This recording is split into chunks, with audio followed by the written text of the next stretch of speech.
Bueno, y a continuación, el conversatorio Los movimientos afrocolombianos y sus retos hoy. Participan Rosana Mejía Caicedo, presidenta de la Asociación de Consejos Comunitarios del Norte del Cauca, ACON; Carlos Alberto Velasco Díaz, doctor en Humanidades de la Universidad del Valle; Elena Inestrosa, activista, poeta y cantadora; y presenta y comenta Marinela Rivera Escobar, psicóloga e investigadora de la Universidad del Valle. Por motivos de fuerza mayor, Ari Aragón, asesor de proyectos y programas de la Unidad de Organizaciones Afrocaucanas, no nos acompañará el día de hoy. Bienvenidos. Vale, muchísimas gracias, Clara. Bueno, he tenido el honor de estar aquí en este conversatorio, ¿no?, para poder reflexionar sobre cuáles son los retos de los movimientos afrocolombianos hoy. Para ello vamos a establecer unas 2 rondas de 10 minutos. Iniciamos entonces conociendo la experiencia de los consejos comunitarios del norte del Cauca, de la voz de Rosana Mejía Caicedo, consejera mayor de la Asociación de Consejos Comunitarios del Norte del Cauca. Rosana es politóloga y también licenciada en Administración Pública. Esto está en proceso de titulación. Rosana nació en Caloto, Cauca, y nos va a contar cuáles son entonces esas particularidades del movimiento afrocolombiano en el caso del Cauca. Rosana, bienvenida, te escuchamos. Bueno, muy buenas tardes para todos. Gracias por el escenario, por la invitación. Yo creo que como gente negra, a nivel de Colombia tenemos muchos retos, pero específicamente me voy a referir a los del norte del Cauca.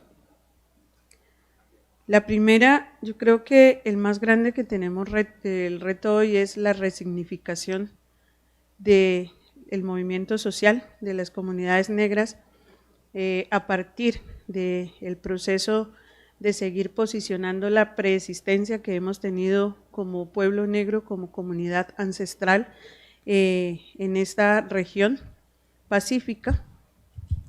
El segundo reto es la defensa de la vida y los territorios ancestrales.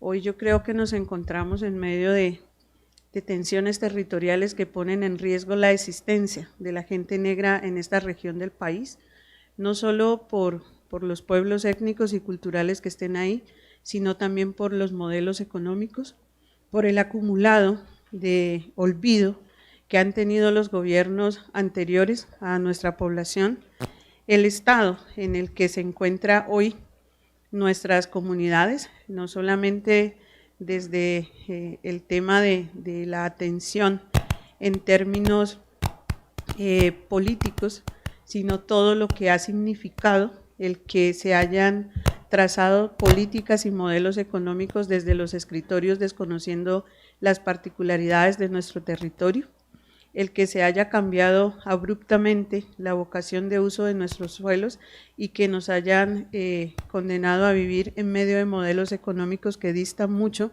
de los modelos propios de la gente negra.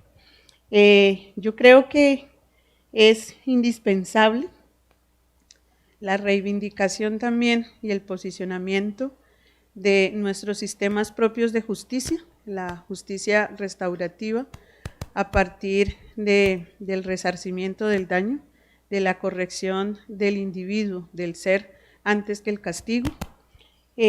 Lo otro, como comunidades negras, en este momento, pues creo que todos tenemos los ojos puestos en un gobierno nacional que está nuevo, hay unas personas que han salido de nuestro proceso organizativo, que venimos desde hace un buen tiempo escuchando de nuestros mayores que este ejercicio era necesario, pero entendemos que con el acumulado de lo que los gobiernos anteriores dejaron de hacer en un estado racista, indigenista y clasista, lo primero que ha tenido que hacer la gente negra en el norte del Cauca es demostrar primero que existimos aún estando visibles y tendremos que seguirlo haciendo.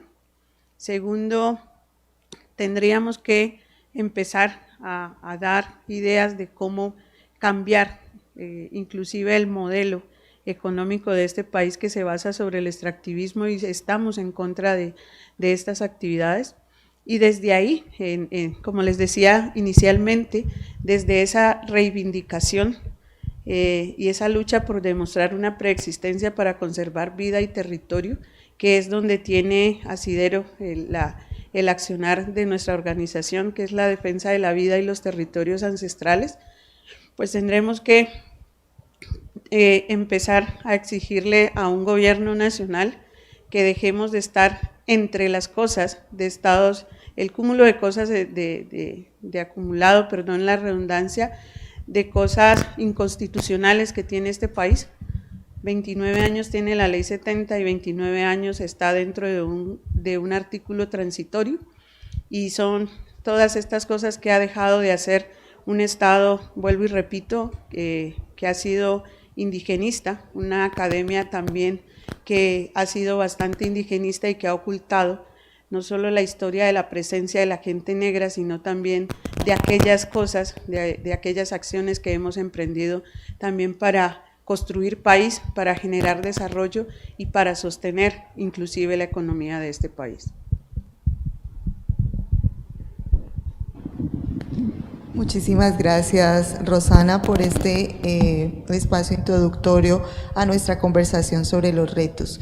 Infortunadamente, a pesar de las acciones de resistencia, todavía siguen saliendo las personas de los territorios, y las personas vienen en condición de desplazamiento, afectadas por el conflicto armado, y por supuesto es necesario también hacer otros tipos de resistencia en los contextos urbanos.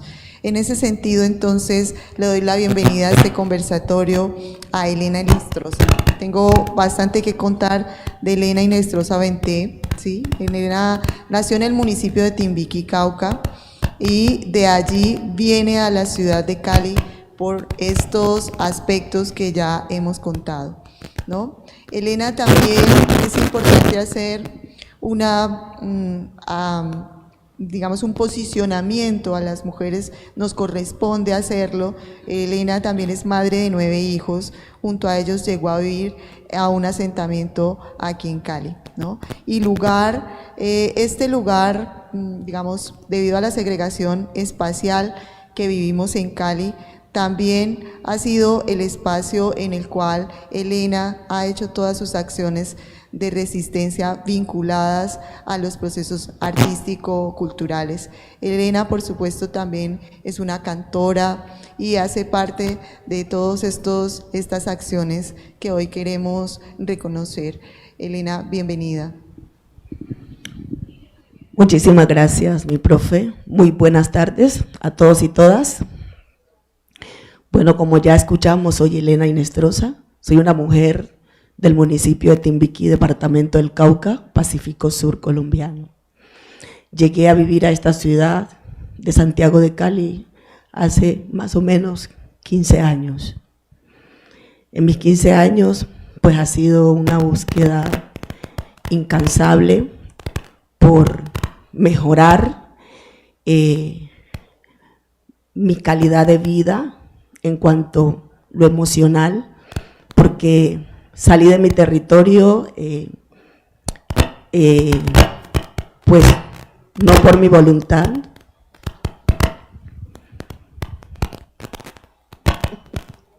¿Qué pasó? Me tocó llegar aquí, a esta ciudad. Cuando conocemos nuestra historia, tenemos como, diga usted, la fuerza y la claridad de qué pasa en nuestras vidas o en nuestros territorios y por qué pasa, ¿no? Timbiquí es el Cauca, uno de los territorios más afectados por la violencia. Yo soy cantadora de la paz, pero yo no le canto a la paz de los otros, le canto a mi paz, porque reconozco que sí en este país, por más acciones que estamos llevando en los territorios para la construcción de paz, siguen habiendo situaciones complejas con nuestra gente, de desapariciones, de asesinatos. Y es porque de pronto yo como Elena tengo un concepto diferente a lo que es la paz. Por eso soy cantadora de la paz. Me dicen, ¿y por qué es que le cantas a la paz? ¿Qué paz? Con tanta desigualdad. Pero es que también, yo digo, pero es que la violencia no nos va a solucionar los problemas que tenemos en nuestros territorios. Ante la violencia lo que hace es los complejiza más, porque para nosotros la violencia no es solución de vida, ¿sí? Entonces, por eso yo le canto a la paz, porque le canto a la paz de mi corazón. Creo que para construir paz, primero hay que hacer un trabajo con nosotros mismos. Y no solamente con Elena, que está aquí sentada, o con los que estamos aquí, sino todos los colombianos. La paz no la vamos a lograr porque el presidente se siente a negociar con los actores armados, sino que el pueblo colombiano diga, ya, vamos a construir paz. Es allí, porque la paz la tenemos si queremos cada uno de nosotros en nuestros corazones. Y es allí donde nos vamos a unificar a vivir en paz. Pero los compromisos que se hacen, está bien que el presidente se siente con los grupos al margen de la ley, que conversen, pero que ellos se tienen que decidir a construir paz. Porque los compromisos que son a cambio de qué, a cambio de algo, ese algo se recibe, ese algo se puede terminar y la guerra sigue, la violencia sigue. Yo creo que lo mejor para que cese la situación que vivimos en nuestro país es llegar al corazón de cada uno de nosotros los colombianos y decir, ahora sí, estamos en condición de la construcción de paz. Primero, verdad y perdón. Cuando nosotros conocemos la verdad, perdonamos, sanamos y empezamos la construcción de paz. Porque es con nosotros los colombianos. No hay nadie más, ningún presidente ni ninguna vicepresidenta nos va a traer la paz. No podemos decir es que se están matando y mire, ahí está, no. Porque es que tenemos que nosotros los colombianos dejarnos de matar. Tener en cuenta que los grupos al margen de la ley, la gente que se fue y tomó las armas, ellos no son de otra clase, son de las clases nuestras, porque lastimosamente son ellos que andan en los montes, los de nuestros territorios, los de nuestra gente, porque los que están recibiendo de pronto, los que están comandando de pronto no están allá. Entonces somos nosotros, el pueblo, que debemos decidir que no nos vamos a matar más entre nosotros mismos. Es la única forma que se logra la paz en este país. Por eso yo soy la cantadora de la paz, porque con mis canciones digo eso. Y cada vez que canto un tema que es de mi autoría, estoy levantando la voz, porque sé que el arte, la espiritualidad de nuestros pueblos nos ha mantenido vivos. Y esa ha sido la resistencia nuestra. ¿Sí? Cuando hacemos esto del arte con cultura, es allí donde estamos haciendo lo que sabemos y lo que nos gusta hacer. Y cuando te sientes en paz, cuando haces lo que te gusta, cuando haces lo que está en ti, lo que sabes, lo que no te imponen, esa es la paz. Entonces yo creo que le voy a dejar una invitación a todo el pueblo colombiano, que le cambiemos el rumbo y el concepto a la paz, que nos veamos como hermanos y que nos unifiquemos en la construcción de paz. Ese es el mensaje que le dejo al pueblo colombiano. Y le canto una pequeña canción de las que hago para invitar a la vida, para invitar al amor, para invitar a la hermandad, para decirle a la gente que sigamos siendo, que retomemos nuestros saberes ancestrales, nuestras plantas medicinales, nuestros saberes curativos, que son resistencia de nuestros pueblos. Y es con eso que nuestros ancestros nos criaron, nos tienen aquí. Y nosotros desde aquí también podemos hacer resistencia. Entonces, vamos a llamar al pueblo colombiano a un trato por la vida de todos los colombianos. Un trato en el Pacífico colombiano, en los pueblos. Nosotros no firmábamos un contrato, nosotras hacíamos un trato que era de voz a voz la palabra, y la palabra tenía un sello. Y yo quiero que hoy el pueblo colombiano le ponga un sello a la palabra para la construcción de paz. Todos los que tomaron las armas, los del gobierno, el pueblo que está en el medio de un conflicto que no le pertenece, todos debemos decir, vamos a construir paz, vamos a vivir en paz en Colombia. Es lo único que creo que es verdadero. Colombia, hagamos un trato, es un trato por la vida. Colombia, hagamos un trato, es un trato por la vida. Hagamos lo que Dios manda, lo que el corazón nos diga. Hagamos lo que Dios manda, lo que el corazón nos diga. ¿Por qué? Porque queremos la paz. ¿Por qué? Porque queremos la paz. ¿Por qué? Porque queremos la paz. Y ya Colombia no aguanta más. ¿Por qué? Porque queremos la paz. ¿Por qué? Porque queremos la paz. ¿Por qué? Porque queremos la paz. Y ya Colombia no aguanta más. Que esto quede en la memoria, memoria para no olvidar. Que esto quede en la memoria, memoria para no olvidar. Mi gente, para lograrlo debemos de cooperar. Mi gente, es para lograrlo debemos de cooperar. ¿Por qué? Porque queremos la paz. ¿Por qué?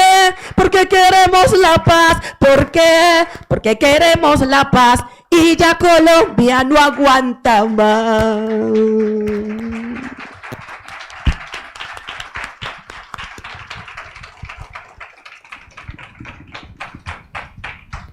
Bellísimo, Elena, muchísimas gracias.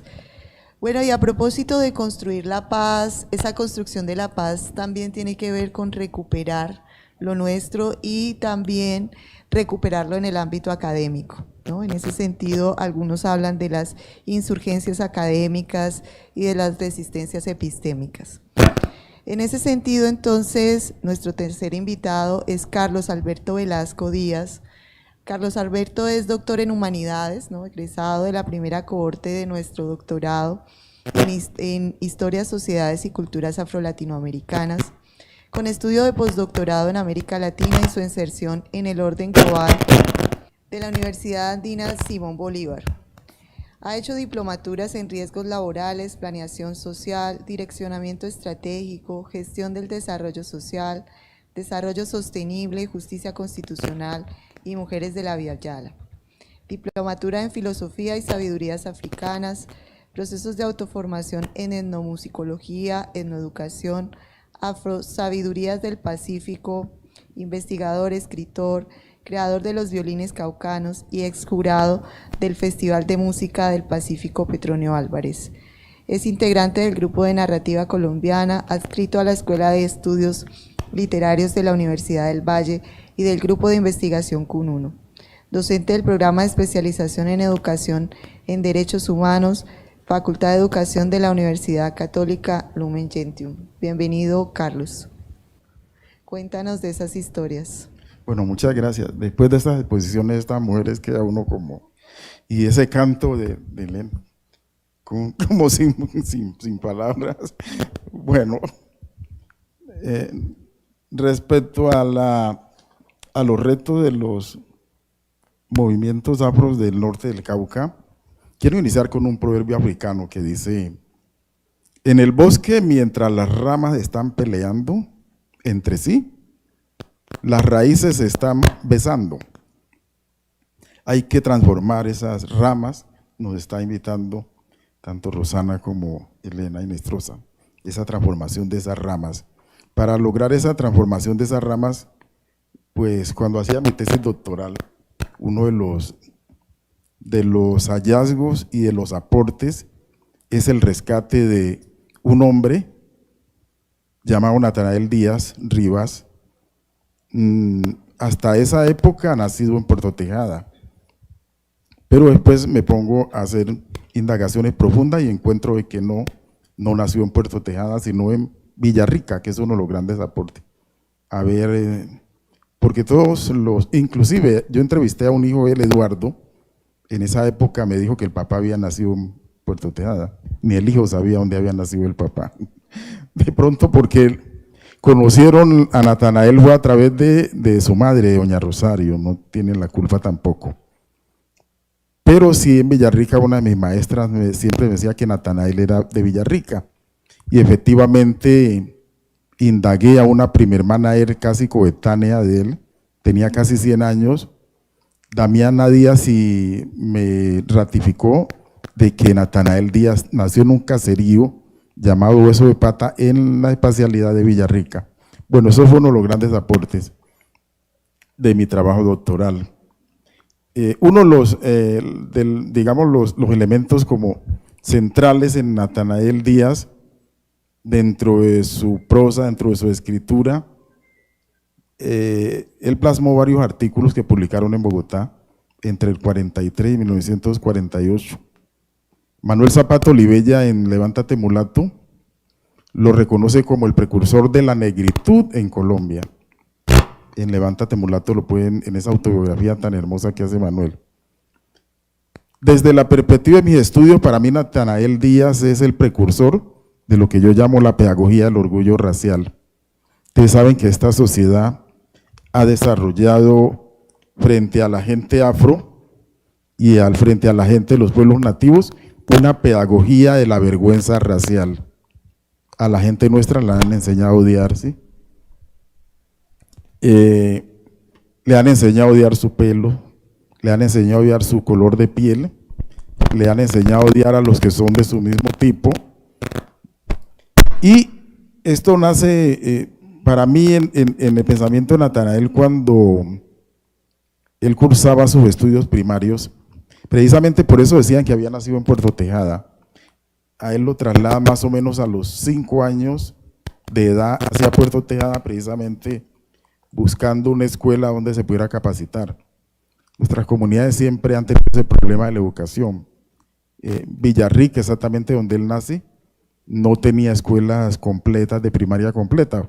Por tanto, ellos debieron salir hacia Puerto Tejada buscando precisamente una escuela completa donde Natanael pudiera terminar sus estudios de primaria.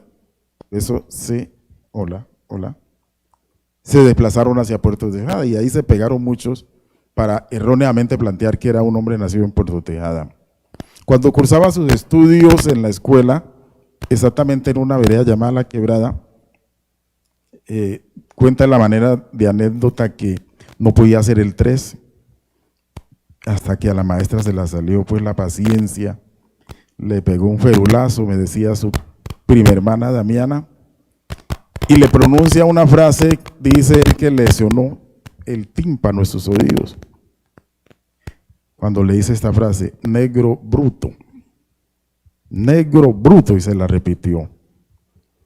Pues él se fue llorando, tenía la fortuna, al igual que muchos le hemos tenido, vivir con las abuelas maternas o las abuelas paternas, y le contó a su abuela esa agresión que había recibido esa docente a tan temprana edad. Y la abuela lo que le responde a Natanael es con un verso que dice: el que de negro me trate me pone una gran corona, porque de negro se viste el santo Papa de Roma. De su abuela, con esta frase recibe sus primeras lesiones de orgullo racial, lesiones que en su corta vida, porque Natanael vivió muy pocos años, logró plasmar en sus escritos ese orgullo racial que debe estar presente en las personas que tenemos descendencia, sobre todo en las poblaciones que fueron esclavizadas en las haciendas del norte del Cauca. Ese orgullo racial frente a la pedagogía de la vergüenza racial, como les decía ahora, que le enseñó a odiar su color de piel, les enseñó a odiar su cabello, por eso muchos se transforman su cabello por los sentimientos de inferioridad que planteaba Natanael Díaz, a odiar su nariz, a odiar su tonalidad. Hoy en el norte del Cauca muchas mujeres están despigmentando la piel, usando una crema que vale como 100.000 pesos, Carobay, despigmentando la piel, exponiéndose a problemas muy serios de salud más adelante. Yo recuerdo cuando vivía con mi abuela, ella cogía todas las noches vela de cebo, la calentaba y me estiraba la nariz tratando como de volverme mi nariz, pero no lo logró, me la acható antes más. Mi abuela pues imbuía en todos estos sentimientos de inferioridad y que desde pequeños se los van sembrando a los niños. Afortunadamente a mí no pudo, se acható más la nariz, ideológicamente tampoco pudo meterme en esos sentimientos de inferioridad que los plantó Natanael en la década del 40 del siglo anterior. Pero estos sentimientos de inferioridad están presentes en nuestros niños y niñas, lo que me lleva a mí a plantear que esta pedagogía del orgullo racial hay que empezarla en los niños desde muy temprana edad, desde los 3 años, como más adelante vamos a ver un grupo de psicólogos que en Estados Unidos empiezan a trabajar sobre los prejuicios raciales y los complejos de inferioridad en los niños afroamericanos, que son metodologías que nos van a servir para el trabajo acá no solo desde instituciones educativas, considerando la primera escuela, la matriz como primera escuela. Ahí es donde recibimos nuestras primeras lesiones, en la matriz. Luego cuando nacemos viene esa segunda escuela que ya es nuestra casa, donde está papá y mamá y nuestros hermanos. En esa segunda escuela debemos empezar a trabajar ya esa pedagogía del orgullo racial, que está demostrado científicamente de que la pigmentación de la piel no tiene nada que ver ni con la intelectualidad, ni con esos falsos conceptos que han creado de belleza y todo ese poco de cosas que están acuñadas a un color de piel, ¿no? Sobre todo la parte intelectual y la parte de belleza, con unos lugares situados que nos han obligado a combinar. Esa pedagogía del orgullo racial, la próxima, nos combina también próxima diapositiva, nos combina a realizar un refinamiento léxico, le llamo yo. Ustedes saben que el componente léxico fue muy fuerte en el proceso de colonización, muy fuerte, y no lo podemos soslayar en nuestro camino de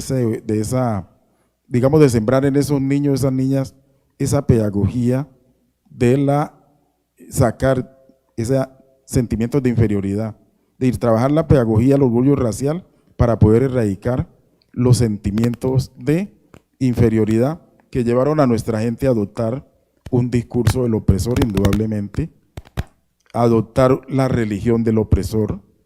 Por eso hay muchos pastores cristianos bastante ignorantes, plantean de que Changó es un demonio y que Yemayá es otro demonio, erróneamente. Pero tiene mucha gente nuestra capturada en esas falsas ideologías sin haber devorado ningún libro, sin haberse iniciado en cuanto a estas religiosidades que tienen origen africano, con algunas transformaciones como se vive en Cuba. Aclararles que Changó ni Yemayá son demonios y que el diablo, que es una figura que ellos crean en el catolicismo, no es el mismo diablo, digamos, para los afrocubanos, que es el caso de Olosí, que tiene una concepción distinta del diablo católico, ¿no? Aceptar a quienes han acudido a una estrategia que se ha llamado de fabulación y consiste en presentar hechos falsos, inventados, como hechos reales. Por ejemplo, la presencia del violín en el norte del Cauca. Se inventaron a través de la fabulación una teoría que los esclavizados habían aprendido a tocar el violín de los curas, o yo no sé, los europeos, cuando no está demostrado, y más con el nivel de desdén que los europeos tenían hacia los africanos, que los consideraban animales. De ahí viene la denominación negro, que significa no persona de piel oscura, sino esclavo y animal. Con ese nivel de desdén, y si los consideraban animales, ¿en qué momento le iban a enseñar a tocar el violín? Todo eso tiene toda una estrategia de fabulación que se han seguido utilizando. Desde la pedagogía del orgullo racial hay que desenmascarar esa estrategia de fabulación y empezar a realizar investigaciones serias, porque el violín en el norte del Cauca, la presencia en el violín en el norte del Cauca, obedece a que los instrumentos de cuerda tienen su origen en el África y especialmente en Egipto. Hay un Odu de Ifá que dice Odu Baba Ochemeyi, que es allí nacen los instrumentos de cuerda. No solo el violín, sino toda la instrumentación de cuerda, que es llevada lógicamente a Italia por los etruscos. Los que llevan toda la civilización egipcia la llevan a Europa, y eso es plagiado allá. Indudablemente lo que hace y Europa es mejorar sí el instrumento, pero no se puede seguir sosteniendo a través de fabulaciones que un instrumento de permanencia en la región de más de 3 siglos lo trajeron los europeos y que los africanos simplemente llegaron a imitar. Y hay muchos otros ejemplos que pudiéramos mirar esa fabulación en el origen de las ciencias, en el origen de la filosofía, que nacen precisamente en Egipto y que Europa, caso de Aristóteles, por ejemplo, caso de Pitágoras, que estuvieron aprendiendo, el caso de Hipócrates, estuvieron estudiando en Egipto, indudablemente. Pero por fabulación construyen historias con hechos que no son reales, que lo inventan para aportar a esa pedagogía de la vergüenza racial. Y desde la pedagogía del orgullo racial se ven interpelar ese tipo de pensamiento con estrategias de fabulación y presentar realmente a la humanidad las cosas como fueron. Muchas gracias, Carlos, allí por invitarnos a pensar estos elementos tan importantes que tienen que ver con cuáles son los retos en relación con los jóvenes, cómo podemos enseñar, ¿no?, a través de la pedagogía este orgullo. Y efectivamente también hay unos retos importantes en relación con los jóvenes y los niños, niñas y adolescentes en el territorio. En ese sentido, hay unas experiencias muy interesantes que ACOM viene realizando en términos de formación política a jóvenes en relación con estos procesos de resistencia. Nos gustaría escuchar más sobre las experiencias y estos retos en relación con los jóvenes. Rosana, cuéntanos un poco más sobre estos procesos de enseñanza, de pedagogías también en relación con la comunidad. Bueno, en todo lo que ha ocurrido en el norte del Cauca, recordemos que nosotros por décadas hemos estado sumergidos bajo el estigma de ser zona roja, estigma que le negó todo tipo de posibilidades a nuestros jóvenes. En algún momento ni siquiera las fuerzas militares los recibían, y entonces las mamitas optaron por, en el momento del parto, venirse a ciudades como Cali o Jamundí, para que sus hijos en el certificado de nacido vivo pues dijera otra ciudad, o a la hora de registrarlos también, el registro saliera en otro municipio diferente a los del norte del Cauca, buscando que sus hijos tuvieran posibilidades. Pero también un modelo económico, un modelo educativo que dejó de centrarse en una educación vocacional que le permitiera al muchacho formarse para estar dentro de su territorio. Se implementó un modelo que le enseñó a nuestras niñas que progreso era vestirse de minifalda y sentarse detrás de un escritorio, una máquina de escribir o un computador. Trabajar en una oficina en las alcaldías o en una empresa en otra ciudad, muy diferente a lo que nuestros mayores nos habían enseñado. Y todo esto fue distorsionando ese modelo de familia y esa crianza, ese patrón de crianza de la gente negra. Y hoy pues preocupados también por todo el escenario de crisis humanitaria. ACON desde el 2015 tiene un plan de buen vivir, cambios para vivir mejor, 2015-2035, que condensa 11 ejes estratégicos, donde uno de los principales, población a atender, es la joven, porque creemos en el relevo generacional y creemos que la forma de transformar lo que está ocurriendo en nuestros territorios es a partir de la educación, pero también del cuidado de nuestros niños, niñas, adolescentes, y que lo que vamos a hacer desde ahí en una sociedad maternal, porque hacia afuera los negros nos vemos como patriarcales, pero somos maternales. En la casa la que lleva las riendas es la mujer, el hombre aportará para el gasto, pero quienes organizamos la casa somos nosotras. Hemos entendido que hay que formar desde lo propio, y en ese ejercicio de formar desde lo propio, ACON ha diseñado una estrategia que es un centro de pensamiento, inicialmente de la mujer negra, pero hoy está ampliado a toda la población, y desde ahí empezamos unos procesos de formación desde el año 2018, donde lo primero que se hizo fue una escuela de memoria histórica que captó mucho la atención de nuestros jóvenes por conocer nuestros orígenes.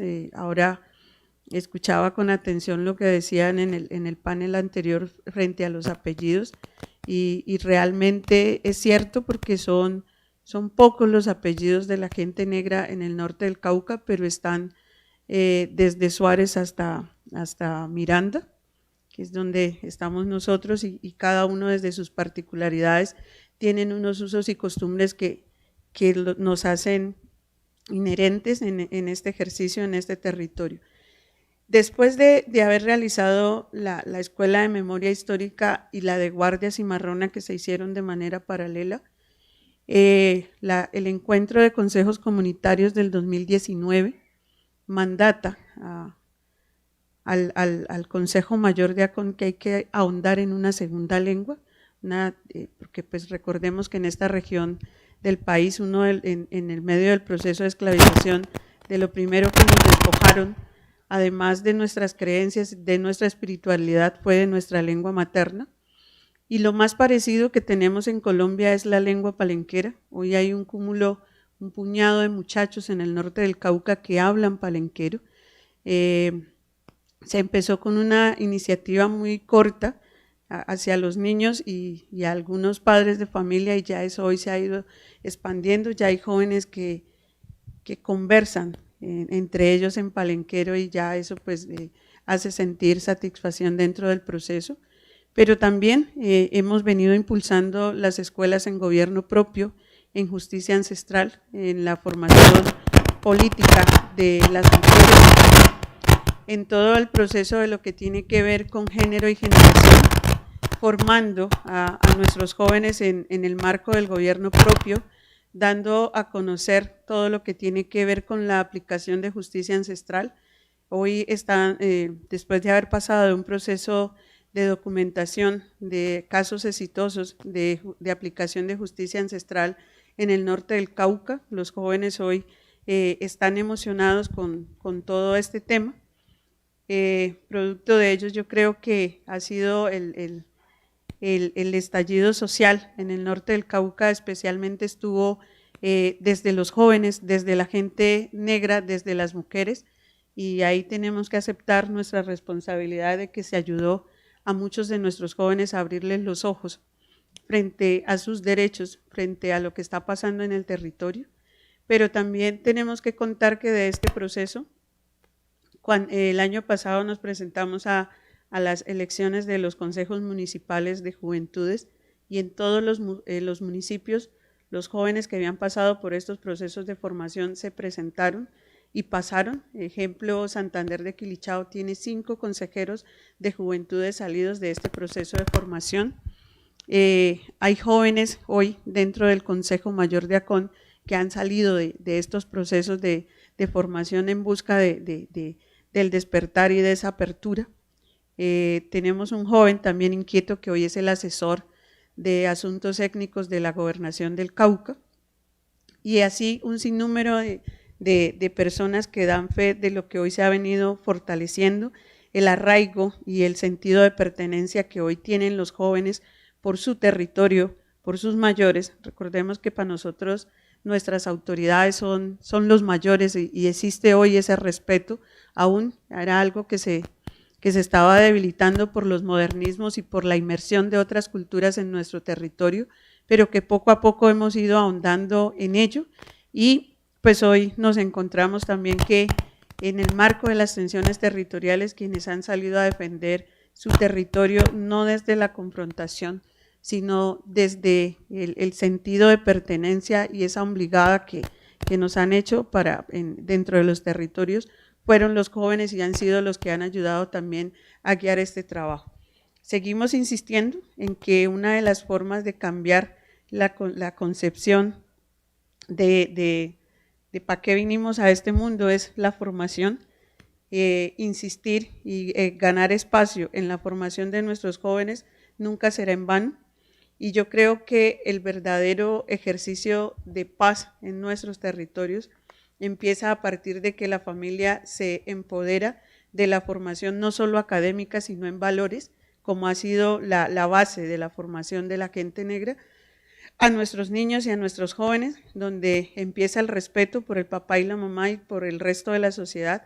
Eso hará que haya un cambio estructural, eso hará que haya una apropiación de las herramientas y de los elementos propios de nuestra cultura. Yo sigo insistiendo en que le haremos el quite al racismo el día en que nosotros nos aceptemos tales y como somos, y que eso que papá y mamá nos enseñaron esté siempre sobre la mesa, que vale más que cualquier pergamino, y que no nos avergoncemos de bailar una fuga, de escuchar un violín antes de que escuchar otro tipo de música.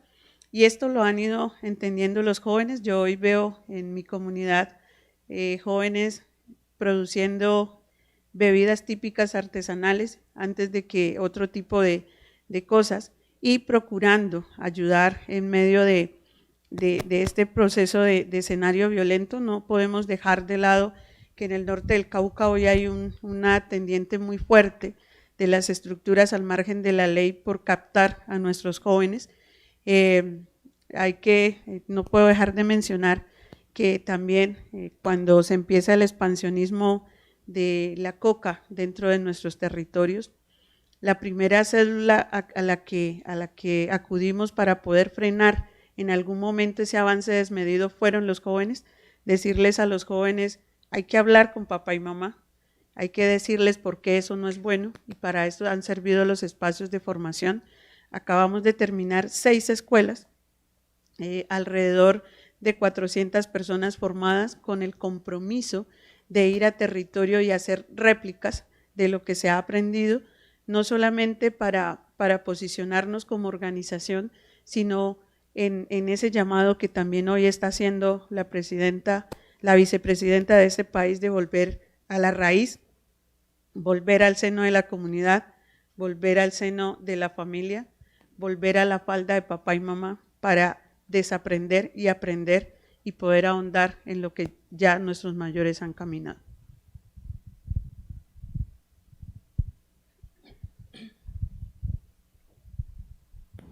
Muchísimas gracias, allí Rosana, por compartirnos estas experiencias. Y a propósito de estas relaciones intergeneracionales, las relaciones con los mayores y las mayoras, Elena también hizo parte de la mesa de víctimas y como parte de esa experiencia, ¿no?, en la acompañamiento a todos estos impactos de la guerra, a las jóvenes y a los jóvenes, se viene realizando una experiencia muy importante en el marco de la Casa del Chontaduro, de procesos de experiencia en formación para la reconstrucción de la memoria de las mujeres en el marco del conflicto armado, también la reconstrucción de aquellas prácticas culturales. Elena, cuéntanos un poco de esta formación a las jóvenes, a las niñas y todo este proceso tan importante que vienen realizando en la Casa del Chontaduro. Bueno, cuando empecé mi primera intervención, dije que era muy importante conocer de nuestra historia. Como saben, yo soy de Timbiquí. Timbiquí es un municipio que consta de 28 corregimientos y 48 veredas. Yo salí de mi municipio, pero conociendo la historia. En Timbiquí nació Julio Arboledas Pombo, aunque luego negó, dijo que había nacido en Popayán. Nació Justiniano Coro Bonilla, que fue el que sacó a los esclavistas que vinieron a reesclavizar nuestros ancestros. La compañía francesa, que se llamó Compañía Minera Nuevo Timbiquí. La Compañía Minera Nuevo Timbiquí sacaba a los que habían llegado, a los africanos que habían llegado a hacer esos lugares, a hacerlos habitables, ¿no? Entonces ellos sacaban a las personas de sus territorios cuando no iban con lo que ellos querían hacer. Entonces mi abuelo fue echado de Santa María de Timbiquí por la compañía minera, ¿sí? Entonces ese desplazamiento no viene de ahora, por eso hablo de las raíces, viene desde toda la vida, desde que vivimos en América Latina, ¿no? Y a nosotros como renaciente no nos contaban la historia de Justiniano Coro Bonilla, que fue que siendo diputado de la Asamblea del Cauca, sacó la esclavitud de nuestro municipio. Nos contaban de lo que había hecho Julio Arboledas Pombo porque era hijo de un esclavista, ¿no? Cada año nos hacían ir a limpiar el lugar donde nació Julio Arboledas, pero no sabíamos nada de Justiniano Coro Bonilla. Cuando fuimos creciendo, nos fuimos dando cuenta de la historia y el colegio que habían puesto Julio Arboledas lo cambiaron y lo pusieron Justiniano Coro Bonilla. A mí me tocó salir de allá, de mi tierra. Llegué a la ciudad de Cali. Llegando a la ciudad de Cali, llegué a la Casa Cultural El Chontaduro, a estar allí, a ser parte de ese proceso que me llevaba un poquito a mi tierra. Me llevaba un poquito a mi tierra. Yo llegaba a ese espacio y como que me sentía en mi tierra, porque eran personas que tenían casi mi misma cultura, mi tradición, y entonces para mí era muy bonito estar ahí, ¿no? Yo llegué contando mi historia, qué me había pasado, por qué estaba allí, y ellos decían, ¿y qué hacía yo? Que era, me gustaba cantar desde allá y cantar desde lo que me gustaba y de lo que no me gustaba.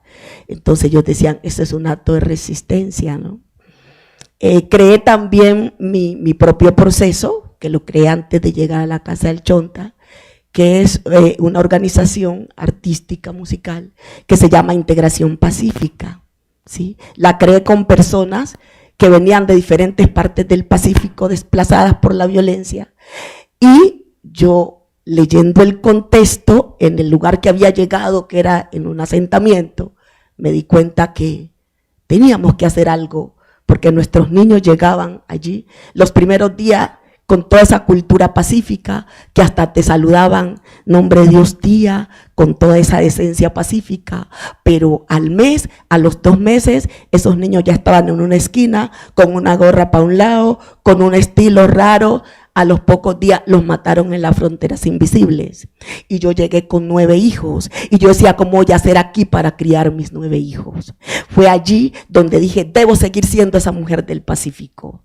Debo seguir haciendo de mi cultura una herramienta de resistencia. Debo de hacer de que mis hijos sigan aquí, que mis hijos no se me salgan, ¿sí? Y así fue. Y fue así. Crié mis hijos sin ningún problema, crié mis hijos libre de las problemáticas que habían en el sector, porque el arte llegó a ser parte de la crianza de mis hijos.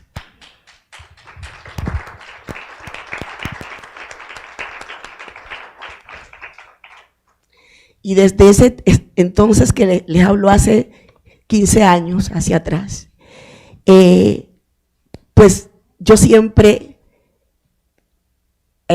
hablo y donde voy a hacer algún acto de conversa, les digo a la gente, es que yo un año fui víctima, pero al año yo ya dejé de ser esa mujer víctima, porque es que a mí me victimizan, me ponen ahí en el lugar de víctima.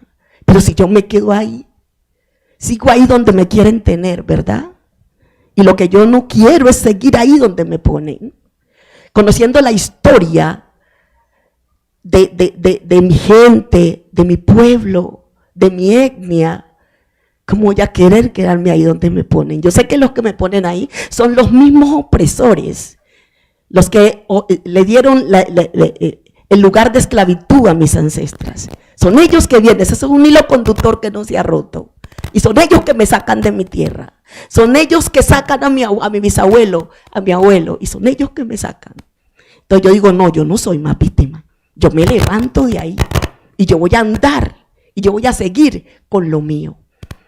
Y Integración Pacífica es un grupo musical, pero de ese grupo musical salió la escuela para los niños aprender también a tocar sus instrumentos, a crear sus canciones con sentido y mensaje políticos, a sembrar sus plantas. Yo tengo una terraza y en esa terraza tengo todas las plantas que sembraba mi abuela.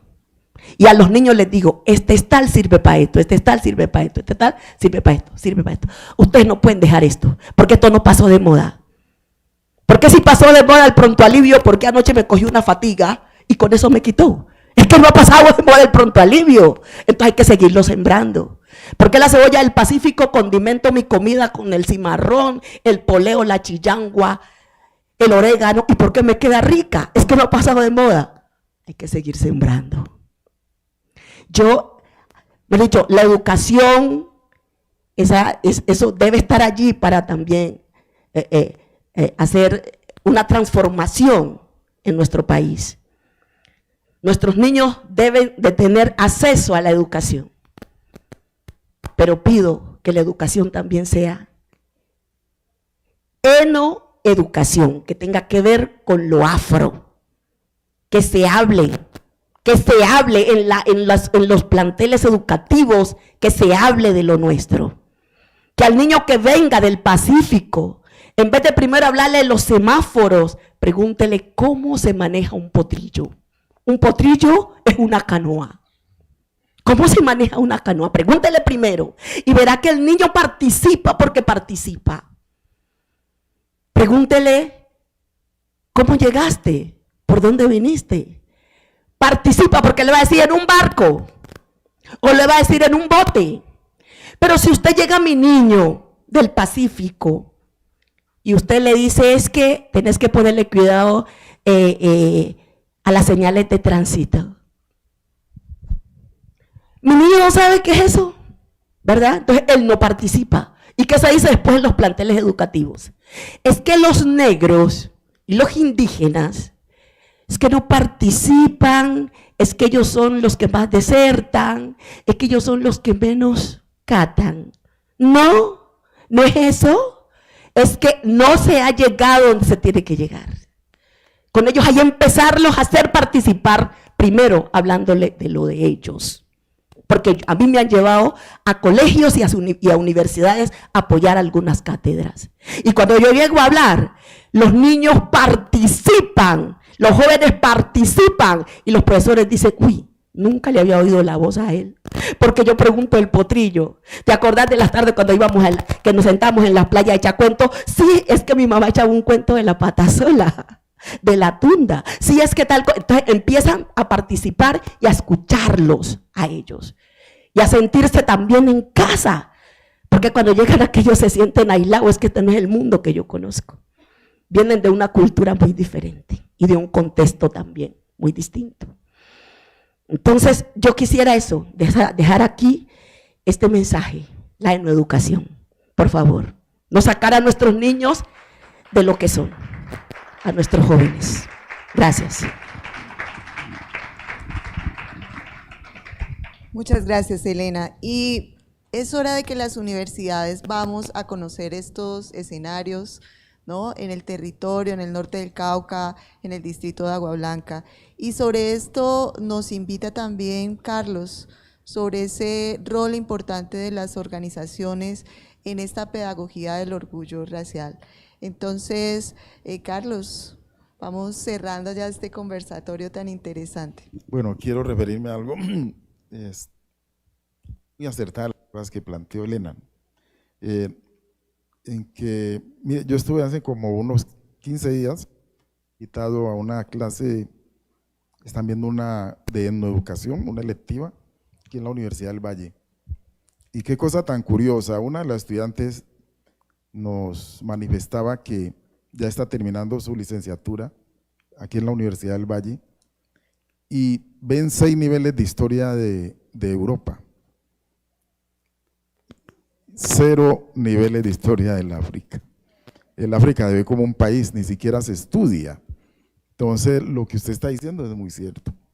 Y esto está en todos los niveles, maestrías, doctorados, esa indiferencia por conocer la historia del continente africano. Hay un mar de ignorancias frente a esos mediados por prejuicios, mediados por racismo, y eso tiene que ver con esa pedagogía, la vergüenza racial que se ha ejercido desde la educación, y que es uno de los aportes importantes de este intelectual nortecaucano que fue Natanael Díaz. Cuando hace ese registro de los sentimientos de inferioridad, y esos sentimientos son generados indudablemente a través de la educación, llámese educación de la casa, la maternal, o la educación que recibimos en la escuela, que nos saca totalmente de nuestra historia. Y sobre todo, lo que les decía ahora, el elemento de la fabulación. La educación nuestra ha sido, yo le llamo bulocéntrica, en gran parte, mentirosa, la mentira en el centro. Entonces, cuando nos hablan del ejemplo que les ponía del violín, pero podemos coger cualquier ciencia y no registran sus inicios en Egipto. Y hay que volver al Egipto, que trabaja muy bien Chekanta-Diop. Los aportes de Chekanta-Diop deben estar en todos los niveles de educación. Y es el que demuestra que los primeros científicas, tenían la piel oscura como la nuestra. A Europa llegan tardíamente muchas cosas, pero nacen en Egipto. Surge también esa corriente de los egiptólogos que intentaron demostrar que si bien era cierto que nacen en Egipto, pero esos científicos son blancos. Lo que pasa en las películas, ¿no?, de Hollywood, que los protagonistas son de tez blanca.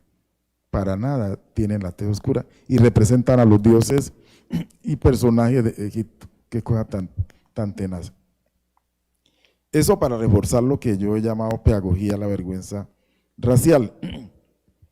Y que eso, desgraciadamente, en nuestros jóvenes ha calado lo que usted decía ahora de los niños que no participan, pero es porque se ha ejercido este control a través de la pedagogía de la vergüenza racial. Esta ha sido una preocupación desde estos psicólogos afroamericanos, Kenneth Bancroft, Clark y la esposa Mamie Chris, preocupados precisamente por todo este, digamos, concepto étnico bajo que tenían los niños en Estados Unidos, que son los que crean el ejercicio de las muñecas, ¿no?, de poner una muñeca mona y una muñeca de piel oscura. Y yo lo he hecho, yo creo que más de 50 veces con niños en el norte del Cauca, y siempre las respuestas son iguales, ¿no? Los niños califican como bellas las muñecas claritas o mona de pelo liso. A ellos adjudican el concepto de belleza, adjudican el concepto de inteligencia, el concepto de vivir bien, todo lo positivo a un lado, pero cuando se le hace la última pregunta, que es ¿cuál se parece más a ti?, se sorprende, porque todos esos calificativos negativos están inmersos en los niños. Por eso precisamente escribí el libro sobre Natanael Díaz, precursor de la pedagogía del orgullo racial, porque son elementos que hay que intervenirlos desde la casa, yo diría que desde el vientre, en el espacio escolar, primaria, secundaria y universidad, porque persisten. De allí la expresión de esta señora que lanzó esos improperios contra nuestra vicepresidenta, Francia Márquez, que esperamos que el 30 la ratificación de la pena sea ejemplar, porque este país tiene que entender y reconocer y respetar los tres componentes que tenemos en nuestra cultura. El componente europeo indudablemente no lo podemos negar, el componente de las culturas nativas que estaban aquí y el componente africano. Entonces esperamos que la condena sea ejemplar para este país. El concepto de belleza también con mucha preocupación. Hasta hace poco, cuando yo recibí el doctorado aquí en la Universidad del Valle, recuerdo mucho, en la ceremonia me dediqué a mirar los pelos de las mujeres afro que se recibían grados de maestría. Bueno, en doctorado sí no había mujeres, pero sí especializaciones y maestrías, la mayoría con el pelo laceado, ¿no? A excepción, recuerdo tanto, de Vicenta Moreno, que lució su lindo pelo y no se puso toga ni nada de esas cosas. Y ustedes estuvieron allá, qué bonito. Porque ese es el mensaje que debe llegar, porque el mensaje que está mandando Francia también, con sus trenzas, con sus trineas, así como Dios nos mandó, Olodumare para los africanos, no transformar eso y derrotar los sentimientos de inferioridad, pero hay que hacerlo por vía de educación. Tenemos un gran reto, lo que nos señala Eliana en la educación, o pudiéramos denominar como educación propia, es un gran reto que debe trabajarse desde la misma Universidad del Valle. Si ven 6 niveles de historia de Europa, hombre, pues veamos 6 niveles también de historia del África. Ya hay personas con formación de nivel maestría y doctorado que pueden entrar a trabajar si los que existen no conocen la historia y los aportes, sobre todo ese Egipto. Ya hay muchos textos publicados, investigaciones muy rigurosas como la de Che Canta Diop, como la de Ferran Iniesta.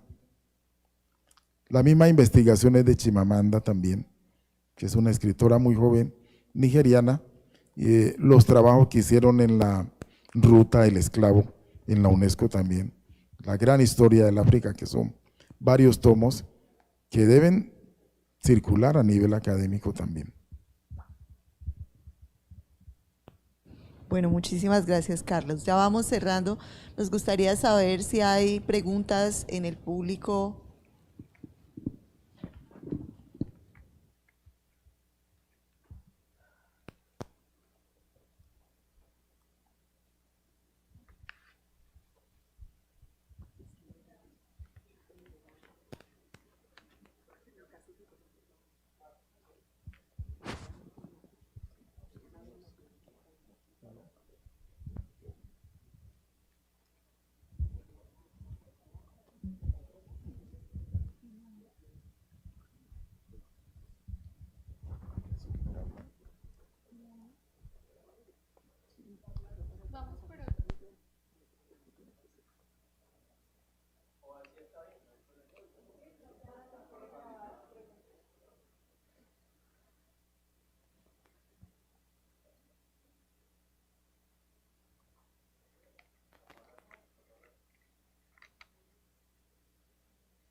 Hola, hola, ahora sí.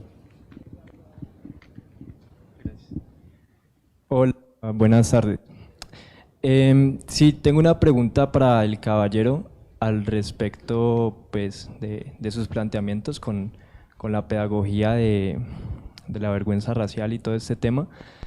Y bueno, para empezar, desconozco un poco cuáles son los planteamientos precisos de Natanael, pero digamos que en mi formación, pues yo estudio sociología, hemos un poco analizado el tema del racismo de una forma diferente. Y mi pregunta nace con el concepto de inferioridad que usted está estudiando, que usted usa, al respecto de si esa inferioridad es propiamente de los negros, viene digamos del sujeto negro que se siente inferior, o si es una inferioridad más pues algo que viene de afuera o una categoría para analizar cierto tipo de valores negativos. ¿Por qué?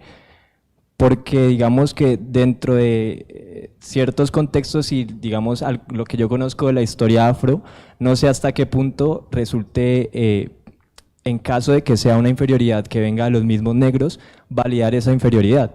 Hola, hola. Porque de hecho, pues lo que he podido observar y lo que conozco es una resistencia frente a ciertos tipos de poderes, digamos desde los círculos de los blancos, ¿ciertos? Como con las políticas de blanqueamiento, que claro, digamos una mujer se alisa el cabello, se quita sus crespos, pero no porque se sienta inferior, sino porque también es una necesidad cultural y una necesidad de encajar bajo ciertos estándares, más no porque propiamente ella se sienta inferior, digamos así con distintos casos. Entonces mi pregunta es si esa inferioridad usted la considera como que viene del negro, o de los sujetos negros, o si simplemente también se trata más bien de entender esas necesidades que surgen desde las estructuras de poder para encajar y para lograr tener más posibilidades y más ventajas en ciertos espacios, ¿no? Como quien dice cuando una persona tatuada va a una entrevista de trabajo y se tiene que tapar ciertos tipos de tatuajes, no porque se sienta inferior, sino porque sabe que precisamente eso le van a traer unas desventajas. Entonces es sobre todo preguntar usted cómo entiende esa inferioridad.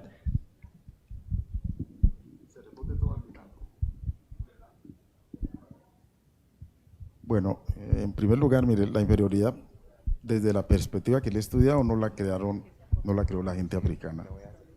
La inferioridad fue creada por la clase dominante y eso se sigue impulsando a través de la educación, a través de escritos y lógicamente se impulsa por ellos, pero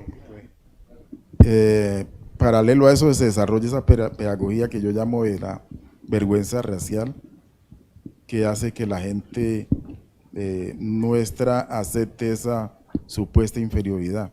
Digo supuesta porque en el plano real no existe. Hola. Bueno, yo quiero agradecer a todo el panel, pero Elena, me conmueve mucho lo que usted está diciendo acerca de la relación empática con los estudiantes. Una de las características que ha tenido la escuela es desaparecer al estudiante apenas llega al aula, quitarle la manera de hablar, de sentir, de pensar y de acomodarse. En la experiencia que usted ha tenido reciente de trabajo con los maestros, ¿qué nos puede contar acerca de cómo reciben esta idea de que tenemos la posibilidad de ampliar el canon de las cosas que se hacen en el aula y sin embargo hace falta lectura? ¿Cómo viven ellos la experiencia de que van a necesitar trabajar más en conocer ese tipo de cosas? Muchas gracias y gracias por la canción. Muchas gracias a usted. Bueno, lo que propuse en mi participación en cuanto a los niños en los salones, en las aulas de clase, es algo que me tocó, me ha tocado vivirlo, me ha tocado escucharlo. Además, como trabajo con niños, ¿verdad? Los niños llegan al espacio que trabajo con ellos y se les siente pues ese rechazo, esa discriminación racial en los planteles educativos donde ellos trabajan, permanecen directamente toda la semana, porque trabajo con ellos los fines de semana y ellos pues tienen su permanencia es en la escuela toda la semana o en el colegio, ¿no? Cuando llegan a la casa, al espacio que trabajo con ellos, se les nota eso. No me quiero reunir con la más negra o con el más negro, quiero ser amigo mejor del blanquito, porque es que en la escuela dicen que yo soy el feo o que yo soy la fea, ¿sí? He mirado eso. Y en cuanto lo de quitarle, dejarlo sin voz, no reconocer qué es lo que ellos piensan o no ahondar pues con ellos desde sus vivencias, lo que ellos conocen, pues también he escuchado en muchos colegios, he escuchado en muchas universidades. Y yo creo que si no conseguimos de pronto los libros, si no conseguimos en el sistema una base de datos que nos dé como la guía para enseñarle a ellos desde lo afro. Yo creo que aquí estamos las personas que conocemos un poco y hay que hacer, hay que buscar la manera de escribir más de lo nuestro, nos toca. Nosotros ahora con el Chontaduro, no hace 2 meses lanzamos el libro Entre la dignidad y la muerte. Hay que obtener todos esos libros que estamos escribiendo, porque de allí sale, ahí está todo el recurso que necesitamos para también hablar con nuestros niños. Allí están los libros para tener ese material en los planteles educativos, ¿no? Para que también sea como se haga no solamente la pedagogía desde lo blanqueado, sino que también se hable de nosotros también. Porque es allí donde vamos a encontrar, en esos libros que hemos escrito, es que vamos a encontrar historias de nosotros. Allí tenemos ya material. Y bueno, y aquí estamos también nosotros como unas bibliotecas andantes también, para estar ahí y poder apoyar y poder también caminar ahí de la mano con los planteles educativos. Muchas gracias. Buenas noches. Esta pregunta va para las 4 y el compañero. Entendiendo el racismo como producto de la trata transatlántica producida por el colonialismo en América Latina, desde esas ideologías que impusieron una segregación racial por un fin extractivista, tanto del capital humano como de la madre tierra, con fines netamente económicos en plantaciones de algodón y caña de azúcar, para generar una mano de obra más industrializada y consumista, esa segregación racial que ha generado desigualdades históricas es una deuda de Europa, es una deuda de Francia, es una deuda de España, es una deuda de Inglaterra, de Portugal, etcétera. ¿Cómo consideran ustedes que esa deuda puede ser saldada? No solo desde la educación y desde el trabajo propio de las comunidades, sino también desde organismos internacionales que velen por la dignidad humana, que velen por los derechos de todas las personas sobre este planeta, entendiendo que hay movimientos históricos como de Black Panthers y recientes como de Black Lives Matter en Estados Unidos, como un ejemplo. Entonces, mi pregunta va en esa vía. En una perspectiva global e histórica, ¿cómo podría saldarse esa deuda que se tiene con los pueblos afro? Y también, ¿cómo podría el Estado solventar esa desigualdad económica, educativa, ideológica, desde las representaciones que hay en los medios de comunicación en los cuales es poca la población afro representada, políticas públicas, etcétera? ¿Cómo consideran ustedes que eso puede saldarse?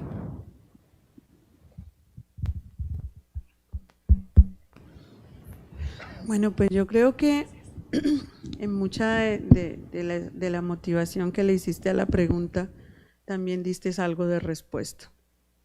Yo creería que el primer paso es reconocer que hay un racismo estructural y sistemático, que hay un racismo ambiental y que eso ha conllevado a que haya también un grado de xenofobia hacia algunas comunidades en este país.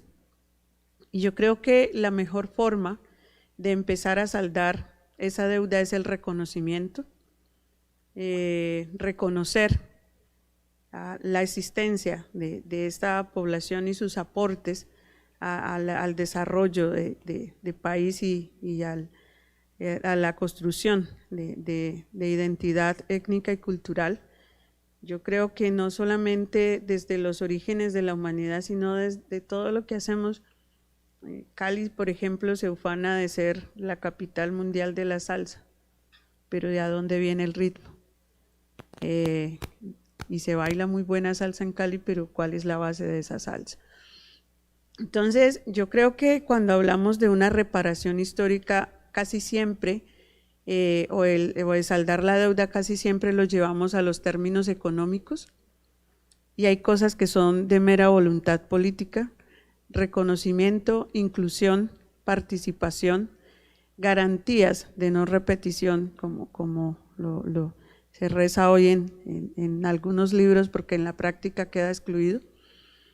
Y yo creo que eso también es desde lo individual, porque si yo reconozco que con mi forma de actuar estoy haciendo o hice un daño, pues trato de frenar eso para poder mitigar el impacto de lo que se está generando, el que seamos de esta u otra manera. Yo creo que en mi vida yo he sido como muy práctica y tal vez no llevo como esa carga instalada en mi chip, porque desde muy niña aprendí a aceptarme tal y como soy, y pues eso nos ha permitido también movernos sin mirar si me miró o no me miró o qué causó esto en mí. Yo creo que por eso hablábamos inclusive desde el principio de los modelos educativos, de cómo el sistema, porque lo que han hecho es generar o establecer estereotipos de belleza, de lo que está permitido, de lo que no está permitido, del estado ideal de cada una de las cosas, y eso es lo que nos ha orillado a este tipo de acciones que denigran de una cultura a otra. En el momento en que desestandaricemos esos cánones de belleza o que nos salgamos de los estereotipos que nos han vendido los medios de comunicación y los sistemas, empezaremos a darnos cuenta de que todos somos iguales indistintamente del tono de piel que tengamos, de la religión que profesemos, de la forma como nos vistamos, del lugar donde estemos ubicados, pero sigo insistiendo que además de la educación, eso parte desde el individuo. ¿Cómo me concibo yo? Porque estoy más que convencida también de que el que es racista es porque más bien es él el que no se ha aceptado tal y como es y tiene problemas con su identidad, con su personalidad, y en el momento en que esto empiece a cambiar desde lo personal, pues podremos repercutir. Mis abuelos siempre me dijeron que uno no daba de lo que no tenía, y que cuando pues uno habla o actúa refleja lo que uno es, y en ese sentido pues yo creo que cuando actuamos de la manera que somos y nos mostramos tales y como somos, y si Colombia es un estado racista e incluyente es porque eso no lo instalaron o se instaló en el chip de cada uno de nosotros y se expandió en la sociedad, y es un cáncer que ha venido contaminando, y es lo que en últimas no deja también de que este país salga del letargo donde nos han sumergido. Y yo creo que si se reconoce lo que acaba de decir la compañera, por ahí podemos empezar todos a hacer un trabajo de recuperación o hacer un trabajo de cambio, ¿verdad? Si todos reconocemos lo que ella acaba de decir, empezamos a hacer un trabajo que va a cambiar la historia de este país. ¿Sí? Si lo reconocemos, porque es que la base es el reconocimiento. ¿Qué ha pasado? Porque se dice que por qué los pueblos del Pacífico no ascienden. ¿Qué pasó ahí? Y es que ahí está claro, ¿por qué no ascienden? ¿Por qué no ascienden los pueblos del Pacífico? No hace un mes murió un profesor bien quemado, no sé si se dieron cuenta, se prendió preparando clase en Santa María de Timbiquí con una vela porque no hay energía. Se prendió el profe, se llamaba Gilberto Carabalí. Entonces, cuando no miramos, no profundizamos, no reconocemos nuestro país, claro, ¿qué va a pasar ahí? No hay cambio, no hay cómo hacer un cambio porque no reconocemos lo que está pasando en Colombia. Colombia no es apenas el centro del país, hay que mirar Colombia por todos los ámbitos, hay que mirar a Colombia. Y saber por qué, porque es que ¿por qué la gente negra quedamos en el Pacífico colombiano? Quedamos allá, nosotros ahora estamos acá, es por la guerra. Y hay muchos mestizos allá en el Pacífico, hablo del Pacífico, hay muchos mestizos en nuestros pueblos porque nos sacaron a nosotros y se metieron ellos a tomar el comercio, a trabajar nuestras tierras, mejor dicho, a hacer de todo, ¿sí? Nosotros éramos allá donde no había nada, allá donde no está la universidad, allá donde no está el saneamiento básico, allá donde no está la energía, el fluido eléctrico, allá donde no está nada. El agua de tomar eran los ríos y nos dañaron el agua de tomar, que ese también es parte de que los pueblos se tengan que salirse también de sus lugares de origen, porque sin agua, el agua es la vida, ¿cómo vivimos también?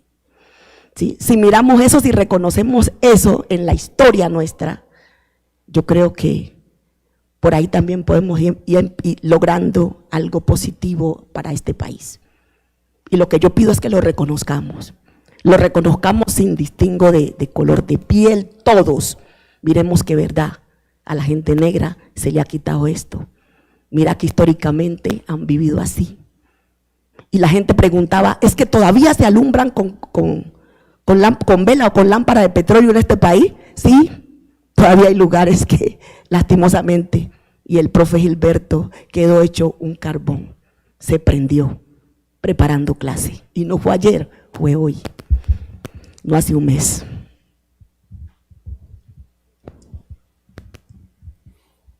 ¿Cómo saldar la deuda? Yo pienso que hay un escrito de un profesor jubilado aquí en la Universidad del Valle. Él escribió un artículo que se llama Diferentes pero iguales.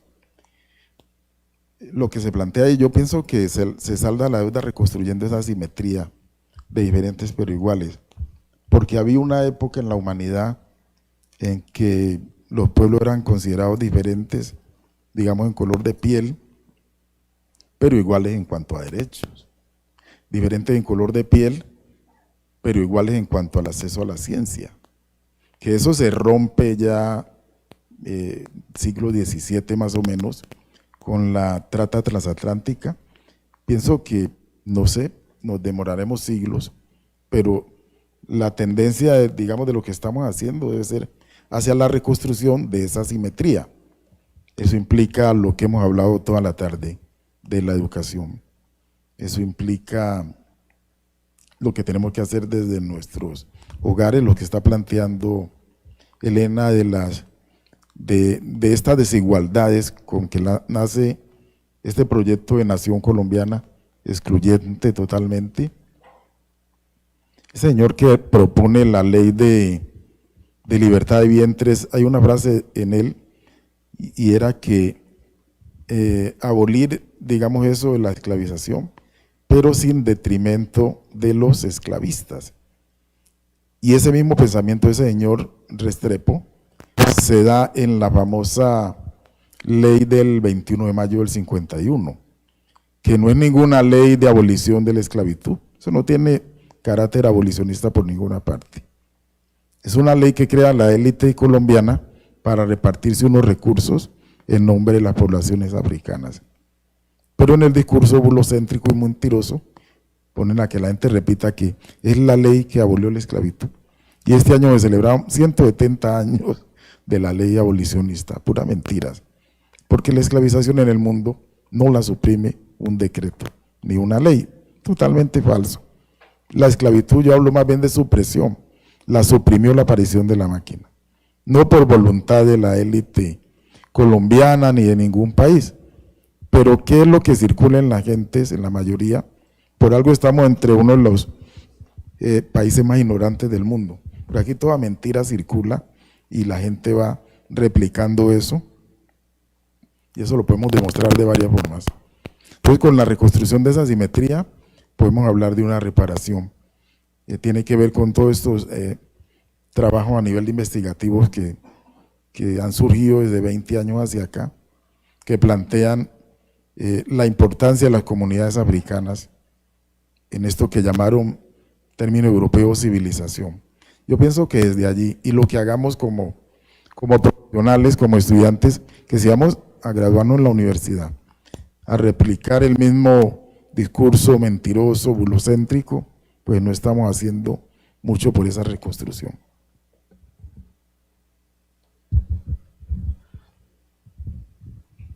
Bueno, con estas ideas cerramos este espacio en el cual conversamos sobre los movimientos afrocolombianos y los retos hoy.